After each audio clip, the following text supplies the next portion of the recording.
Geliefdes, daar waar ook al julle julleself mag vind, wil ek sê goeiemôre, goeiemiddag of goeienaand. Baie dankie vir die tyd wat julle geneem het om hier by ons as gemeente in te skakel. Ons waardeer dit en dit is ook so vir ons baie spesiaal en besonders dat ons steeds so deur middel van die internet by mekaar kan uitkom. Geliefdes, dan sommer net vinnig, hoop julle het 'n geseënde Paasnaweek gehad. Daar was 'n paar geleenthede by die kerk en dit was almal 'n groot sukses gewees. En al wat ons eintlik maar kan sê of hierop reageer is, dankie Here en ons prys U heilige naam. Ons prys U vir die besonderse geleentheid om U kruisdood te kon herdenk, maar baie belangrik ook waar U opgewek is uit die dood. So geliefdes, hoop dit was vir julle 'n besonderse tyd en ons hoop ook so dat die res van die maand en die jaar vir julle ook geseënd sal wees. Geliefdes, ek begin vanoggend se erediens deur vir ons 'n wotum te lees. Mens, die Here het jou bekend gemaak wat goed is. Hy vra van jou dat jy reg sal laat geskied, dat jy liefde en trou sal bewys, dat jy bedagsaam sal lewe voor jou God. Amen. Geliefdes, genade en vrede in oorvloed aan elkeen van julle. Dit kom van God die Vader, Jesus Christus die Seun en die wonderlike werking van God die Heilige Gees. Kom ons gebruik hierdie geleentheid om saam tot die Here te nader deur gebed. Here, dankie dat ons kan stil word. Here, dankie dat ons vir 'n oomblik ons gedagtes, ons harte op U kan rig. En ek vra ook so, Here, dring deur tot ons. Baie kere met alles wat in hierdie lewe aangaan, die gejaagdheid, die onreg, die pyn, is dit vir ons moeilik om altyd aan U vas te hou, op U te fokus, Here, na U toe te draai. Baie kere vir ons bloot net om kop bo water te bly, met ons spring van een tot die ander. En ons vra asseblief, Here, al is dit net vir 20-30 minute, dat ons werklik ons gedagtes op U sal rig, dat U ons harte sal kom stil maak, en laat die boodskap ook net so deurdring tot ons, van U is hier met ons. U sal ons nooit alleen laat nie, ons nooit verlaat nie. Here, U versterk ons, U bemoedig ons, U gee vir ons ook so wat ons nodig het, dag na dag. Here, ons dankie ook vir U woord, want ons weet net soos wat U vir ons krag en leiding gee, Here, kom doen die woord presies dit ook. En daarom, Here, koester ons dit wat daarin staan. Daarin probeer ons om dit te bestudeer, om meer daarvan te leer, dat ons verhouding met U daardeur sal kan versterk, dat ons meer van U sal kan leer daardeur, en dit ook toepas in ons lewens. Maar Here, baie belangrik, dat die waarhede, dat dit wat U op ons harte druk deur U woord, dat ons dit sal uitleef in hierdie wêreld van vandag. 'n Wêreld gevul met soveel donkerte. Here, U is ons bron van lig. En U kom skyn hier binne in ons. Daarom kan ons hierdie donker wêreld intree en ook as 'n bron van lig vir ander skyn. Here, gee vir ons asseblief die nodige insig, kennis en krag om presies dit te kan doen. Want daar is soveel mense daar buite wat werklik sukkel, wat nie weet waarheen, wat volgende nie. Help asseblief dat ons, deur middel van die leiding van die Gees, 'n antwoord vir hulle kan wees.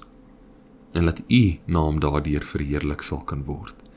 Nie laat ons verryk sal word nie, maar U en U alleen. Ons dankie, Here, vir alles wat U vir ons doen. Dat U ons bystaan, dat U ons vertroos.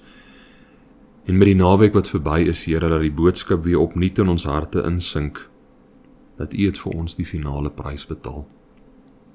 U het U lewe vir ons aan die kruis opgeoffer, sodat die finaliteit, die houvas van die dood gebreek sal wees, en dat daar ewigheid saam met U vir ons wag. Ons dankie, Here, en ons vra dat U wat reg is, wat waar is, dat U dit in ons harte in sal kom grafeer, en dat ons dit sal uitleef in ons lewens. Ons dankie daarvoor, Here. Amen. Geliefdes, ons skriflesing vir vandag. Ons 'n paar gedeeltes waarna ons saam gaan kyk. Die eerste ene, let wel eers bietjie later in die erediens, kom uit Matteus 6 vers 1 tot 4. Dan gaan daar 2 gedeeltetjies, kort gedeeltes wees uit Matteus 5 en dan bietjie later aan die einde van die erediens gaan ons kyk na Lukas 17 vers 7 tot 10. Ons tema vir vandag. Wat motiveer ons om die regte ding te doen? Hoekom dag na dag, veral met al die sleg en die onreg en die verkeerd en die pyn wat ons in hierdie wêreld aanskou, kies ons om steeds die regte ding te doen, of dalk beter gestel, streef ons om die regte ding te doen tot die beste van ons vermoë? Wel, geliefdes, in alle eerlikheid, daar's 'n hele klompie antwoorde wat ons vir die vraag kan gee. Ek deel graag 'n paar van hulle. 'n Klein kindjie, nog nie oud genoeg om hulle eie verstaan van wat reg en verkeerd is te vorm nie. Hulle is nou nog nie op daai ouderdom waar hulle begin filosofeer oor die dieper dinge van die lewe nie. Maar hulle is nou al oud genoeg dat hulle hierdie wêreld begin aandurf. Hulle doen wat reg is, want hulle ouers vertel vir hulle, dit is die regte ding om te doen. Of hulle suksesvol daarin is heeltemal 'n ander gesprek, en ek het 'n baie sterk gevoel, jy mag dalk nou 'n paar ouers wees wat net sug en sê, my kind, die regte ding doen, dit sal die dag wees. Maar geliefdes, die punt bly steeds staan. Dit is ouers wat vir hulle leer, wat is reg en wat is verkeerd. Baie mense vandag, sy beskouing van wat reg en verkeerd is bloot geërf, is tradisie, is grotendeels gebonde aan hul kultuur. As voorbeeld, in die Suid-Afrikaanse kultuur is dit bekend dat 'n man vir 'n dame die deur sal oopmaak of sal oophou, sodat hulle eers in die kar kan klim of in 'n vertrek kan instap. In ander kulture is hierdie weer totaal en al verkeerd. Nog 'n voorbeeld, ons doen wat reg is, want ons is bang vir wat gaan gebeur as ons dit nie doen nie. Baie kortliks opgesom, daar is hoeveel godsdienste reg oor die wêreld, van die groot godsdienste in die wêreld, wat volgens presies hierdie beginsel funksioneer, vrees. Maar ek leef reg. Ek doen wat reg is, veral ook teenoor ander, want indien ek dit nie doen nie, gaan ek gestraf word op een of ander manier. Of in die groter samelewing van vandag, in Suid-Afrika, kry ons die grondwet, wat vir ons uiteensit, maar in ons land, in ons omstandighede, wat is reg, wat is verkeerd. Hoe akkuraat en suksesvol dit is, dis ook 'n gesprek vir 'n ander dag. Maar oor wat daarin gestipuleer is ek bang, dat indien ek nie al daardie goed nakom nie, mag ek dalk beboet word of dalk nog erger in die tronk beland. Daarom kies ek om eerder nou maar die regte ding te doen. Nog 'n paar voorbeelde, maar bietjie korter opgesom. Ons doen wat reg is, want ons wil volgens ons sosiale groepe waarin ons verkeer aanvaar word. Hier gaan dit nie so streng oor wat hierdie sosiale groep se beskouing van reg is en of dit werklik reg is nie. Dit gaan bloot net oor ek wil nie verwerp word nie. Daarom doen ek wat hulle sê reg is. Ons ken hierdie, die Engels dra dit vir my baie mooi oor, ons doen ietsie uit pure pressure uit. Volgende, ons doen die regte ding uit empatie of simpatie. As voorbeeld, iemand het dalk geval. Iemand het gestap met sakke vol kruideniersware in die sak skeur en alles lê op die grond. En ons reageer daarop, tog, arme hulle. Ag, kom ons doen nou maar nie die regte ding. Kom ons gaan na hulle toe, kom ons gaan help hulle. Want joh, as ek in daai situasie was, sou ek wou gehad het iemand moet dieselfde vir my doen. Ander streef weer na dit wat reg is, as 'n probeerslag, om al die sleg en die onreg en die pyn van hierdie wêreld uit te kanselleer. Bedoelende, as ons genoeg goed of reg doen, as ons genoeg mense bymekaar kry, wat almal die regte ding doen, dan moet die skaal tog op een of ander stadium in ons guns tel. So die intensies waarom ons doen wat reg is of daarna streef, is in die bevordering van ons huidige omstandighede. Daar's nog 'n hele klompie ander voorbeelde wat ons kan gee, maar die een waarby ek vandag bietjie wil stilstaan en meer in diepte na kyk, wat seker een van die grootste, indien nie die grootste rede is, waarom ons doen wat reg is nie. Dis omdat soveel mense vandag glo, maar ek sal persoonlik beloon word vir al die reg wat ek in my lewe doen. Dat daar 'n vorm van voordeel of wins vir my sal wees, as ek elke dag doelbewus met meeste van die situasies kies, maar hier doen ek eerder die regte ding as die verkeerde ding. Voordat ons bietjie meer in diepte hierna gaan kyk, wil ek 'n kort, vinnige vraag vra. Ek het 6 verskillende voorbeelde gegee oor waarom die mens probeer om die regte ding te doen, en daar's nog baie ander om van te kies. Elkeen van hierdie voorbeelde lei op die einde van die dag tot dieselfde besluit. Die regte ding word gedoen. Beteken dit dan dat die rede, die intensie, nie eintlik saak maak nie, want op die einde van die dag word wat reg is gedoen? Beteken dit die manier hoe ons daar uitkom maak nie saak nie, solank ons net daar uitkom? Glad nie. Ons intensies maak absoluut saak. Die rede waarom ons streef na wat reg is, speel 'n baie belangrike rol. Maar ons gaan bietjie later meer in diepte hierna kyk. Baie mense doen wat reg is, omdat hulle glo hulle sal daarvoor beloon word. Waarom is hierdie een van die grootste, indien nie die grootste rede oor waarom mense streef na wat reg is nie? Wel, geliefdes, omdat ons hele lewe, ons hele samelewing, word hierdeur beïnvloed en bepaal. Hoe kry ons kinders om al hulle groente te eet? Die regte ding te doen, gesond te leef. Ons beloon hulle met 'n sweetie, of ons prys hulle met bemoedigende woorde. Ag my kind, ek is so trots op jou, kyk, het alles mooi opgeëet. Hoe kry ons kinders, wat dalk 'n bietjie ouer is, om uit te help by die huis, skoon te maak, gras te sny, hulle huiswerk te doen, ensovoorts, ensovoorts. Ek weet nie hoe dit deesdae gedoen is nie, maar vroeër jare was dit ook 'n bietjie uit vrees uitgedoen, maar aan die ander kant, gaan sny gras en jy kry ekstra 5 of 'n 10 rand. Kan jy dit gebruik by jou sakgeld sit en ietsie vir jou kry aan die einde van die maand. As ek die regte ding op skool doen, as ek hard leer, my huiswerk doen, nie in detensie beland nie, sal ek goeie punte kry, sal ek daarvoor beloon word, sal meer deure vir my oopgemaak word die toekoms in. As ek die regte ding doen in my werk, die reëls en die regulasies daar uitleef, die maatskappy probeer bevorder tot die beste van my vermoë, sal ek hopelik bevorder word tot 'n hoër posisie en dalk daarmee saam nog 'n groter salaris verdien.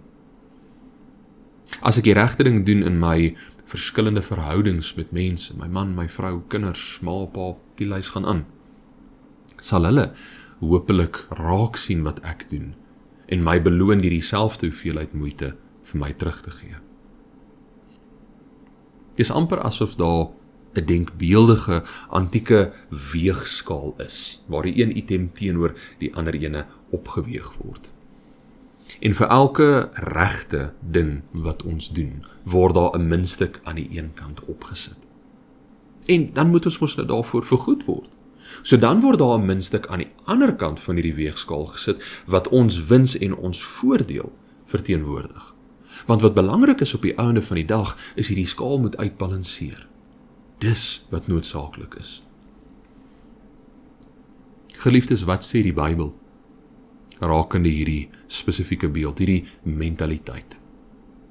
Daar's baie kerke daar buite, baie, wat verkondig, maar hoe meer jy gee, hoe meer sal jy ontvang. Ek wil daardie sin anders verwoord, sonder om die waarde te verloor.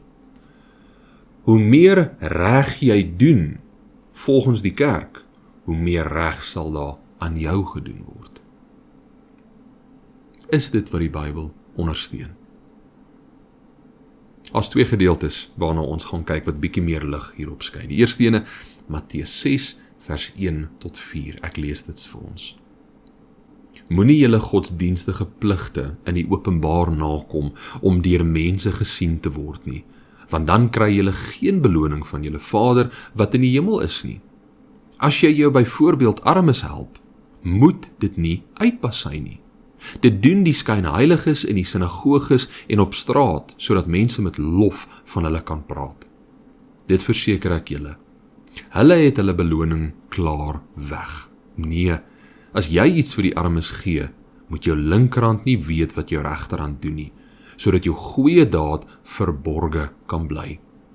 Jou Vader wat sien wat verborge is, sal jou beloon. Geliefdes, daar het ons dit. Die gedeelte is eintlik al te duidelik, is dit nie, maar doen die regte ding en God sal jou daarvoor vergoed. Moet dit nou net nie voor almal gaan staan en doen nie, maar dis mos nou duidelik. Hierdie skaalmentaliteit maak eintlik sin.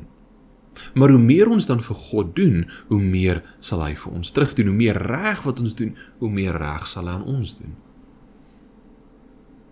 Nie heeltemal nie. Kom ons gaan kyk eers na die nodige konteks voordat ons tot 'n konklusie kom. Hierdie spesifieke gedeelte kom uit wat ons noem die bergrede, wat bestaan uit Matteus hoofstuk 5, 6 en 7. Baie kortliks opgesom, maar is baie tegnies en 'n mens kan eintlik baie in diepte hieroor gaan. Die bergrede behels van klomp klein preke wat Jesus aan die mense gelewer het. En die doel van al hierdie preke was om die mense te leer, wat beteken dit om 'n kind van die Here te wees? Wat is reg, wat is verkeerd en baie belangrik, wat is een se intensies tot God en een se intensies tot een se verhouding met God? Saam met dit gesê, die bergrede is seker een van die moeilikste gedeeltes in die hele Bybel om te verstaan. Want Jesus gebruik verskeie beelde om sy punte oor te dra. En, baie uniek, op menigte geleenthede sal hy doelbewus die wet, dit wat ons in die Ou Testament van lees, die 10 gebooie en alles waarin dit uitgevloei het, hy sal die wet gebruik en dit radikaliseer, amper uit proporsie uitdruk, dat dit amper nie eens meer sin maak om sy punt te beklemtoon. Ek wil 2 voorbeelde hiervan uitlig. Die eerste ene kom uit Matteus 5, vers 21 tot 22. Ek lees dit graag vir ons. Julle het gehoor dat daar van die ou tyd af aan die mense gesê is, jy mag nie moord pleeg nie. En elkeen wat moord pleeg, is strafbaar voor die regbank. Hier deel Jesus die wet. Maar, ek sê vir julle, elkeen wat vir sy broer kwaad is al strafbaar voor die regbank. Verder, elkeen wat sy broer uitskel vir 'n gek, is strafbaar voor die Joodse raad. En, wie hom uitskel vir 'n idioot, is strafbaar met die helse vuur. Die wet word geradikaliseer. Nou geliefdes, Jesus is hier nie besig om die boodskap oor te dra, maar as jy 'n slegte gedagte of 'n kwaad gedagte het teenoor 'n naaste nie, of as jy nou dalk vir jou naastes uitgeskel het vir die idioot, gaan jy deur die helse vuur gebrand word nie. Nee. Hy gebruik dit tot 'n dieper boodskap. Hy gebruik dit as medium om die noodsaaklikheid oor te dra van vergifnis en vrede onder mekaar. Onthou die bergrede fokus grootendeels oor hoe 'n kind van die Here moet leef. En hier kom lig hy pertinent uit, maar vergifnis en vrede is uiters belangrik. Maak seker jou verhouding met ander is reg. Maak seker jy dra nie onnodig 'n wrok in jou hart nie. Leef in vrede teenoor mekaar, want dit is wat dit beteken om sy kind te wees. Die tweede voorbeeld, Matteus 5, vers 27 tot 28, ek lees graag. Julle het gehoor dat daar gesê is, jy mag nie egbreek pleeg nie. Die wet word weer eens gedeel. Maar ek sê vir julle, elkeen wat na 'n vrou kyk en haar begeer, het reeds in sy hart met haar egbreek gepleeg. Die wet word geradikaliseer. Jesus se dieper boodskap hier is nie, maar as jou oog jou laat val, laat struikel, haal dit uit, gooi dit sommer weg nie, al is dit presies wat die volgende vers sê. In vers 29 staan daar, maar as jou oog jou laat struikel, gooi dit weg. Dis nie die boodskap nie. Jesus probeer klem lê op, wat is jou intensies? Waarom kyk jy so na daardie vrou? En indien dit 'n probleem is, verander jou bedoeling, gaan kyk na jou hart. voordat dit te laat is en jy verkeerdelik reageer op dit wat jy sien. Geliefdes, ek deel hierdie doelbewus in meer detail, want dit is vir my baie belangrik dat julle kan sien en verstaan hoe gevaarlik die bergrede eintlik kan wees. Hoe maklik ons dit verkeerd kan interpreteer en dit eintlik tot soveel skade lei. As voorbeeld, iets so deel van ons alledaagse lewe soos waarom doen ons die regte ding, kan totaal en al op die verkeerde manier benader word. Daarom is dit belangrik vir ons om vas te stel, om die vraag af te vra as ons die bergrede lees en enige ander gedeelte in die Bybel.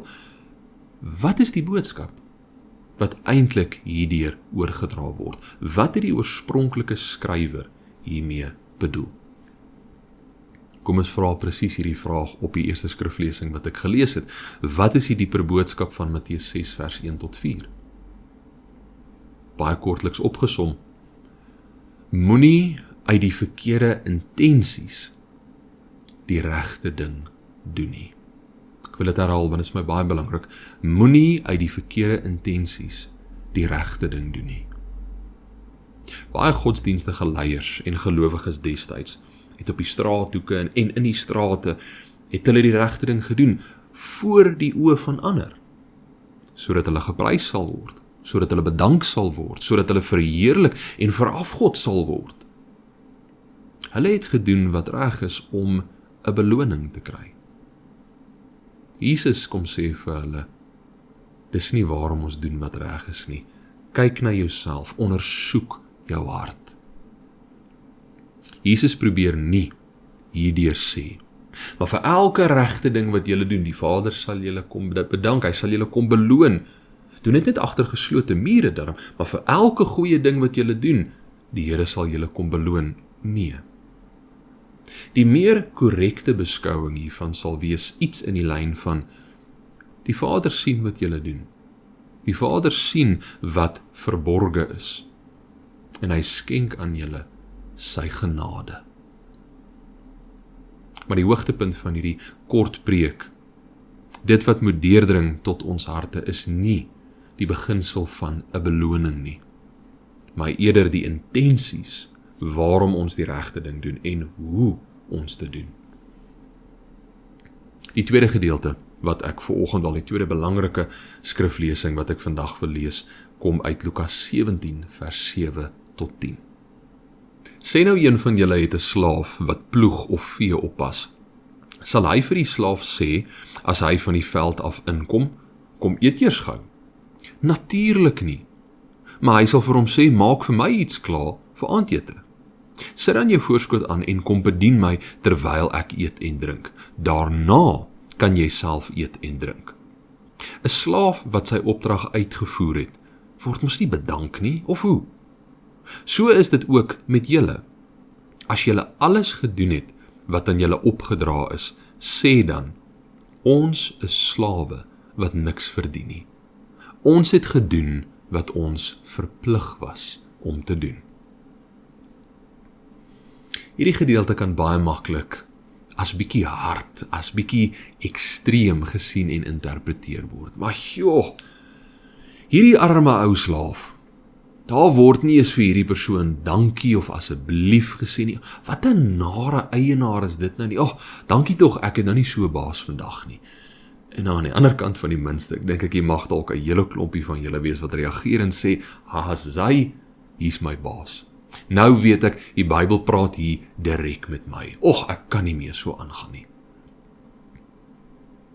Geliefdes, die boodskap wat Jesus hier probeer oordra, het niks met die eienaar uit te waai nie.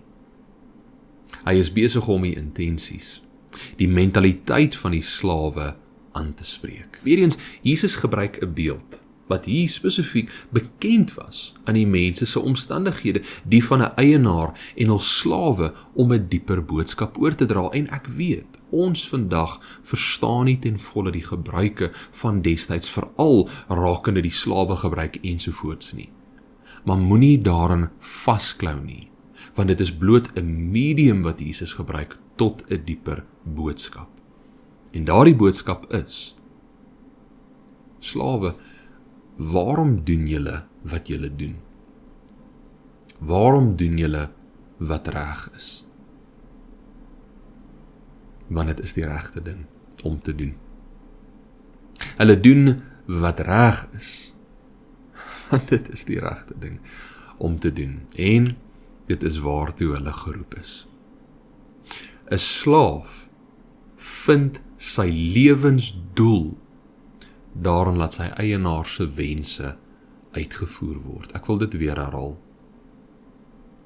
'n Slaaf vind sy lewensdoel daarin laat die wense van sy eienaar uitgevoer sal word. Jesus is onder geen omstandighede hier besig om te sê, maar julle wie my volg, ja, sien julle is my slawe, en werk sal julle werk, en moenie dink julle gaan iets verdien nie. Nee, julle moet stil bly. Julle moet net doen wat ek vir julle sê. Glad nie. Hy is besig om die dieper intensies aan te spreek van, hoekom volg julle my? Hoekom doen julle wat reg is? Stap julle 'n pad saam met my, sodat julle bevoordeel kan word? Sodat julle dalk ryker kan word? Wat beteken julle kies my nie eintlik uit liefde nie, maar julle kies my uit julle eie selfverheffing? Of stap julle 'n pad saam met my, want soos 'n slaaf sy eienaar se wense ter harte neem, sy eie maak, so maak julle my wense julle eie. So leef julle vir die bevordering van julle eienaar, of in ander woorde, doen julle wat reg is, want dit kom bevorder die koninkryk van God. Geliefdes, ek dink dit is nodig vir elkeen van ons om die vraag af te vra en doodeerlik met die Here te wees. Waarom doen ek die regte ding? Waarom streef ek daarna? Is dit omdat ek so groot gemaak is? Dit is wat my ouers aan my geleer het, dit is my kultuur, my tradisie. Of doen ek dalk eerder wat reg is, want ek is bang vir die nagevolge daarvan, indien ek nie so doen nie? Of doen ek dalk wat reg is, want ek wil beloon word? Diep hier in die agterkant van my is daar hierdie wens van, ek hoop dit sal terugkom na my toe. Of doen ek die regte ding wat ek staan in diens van God? En my lewensdoel lê daarin dat sy koninkryk bevorder sal word. Amen. Ek gee 'n oomblik van stilte.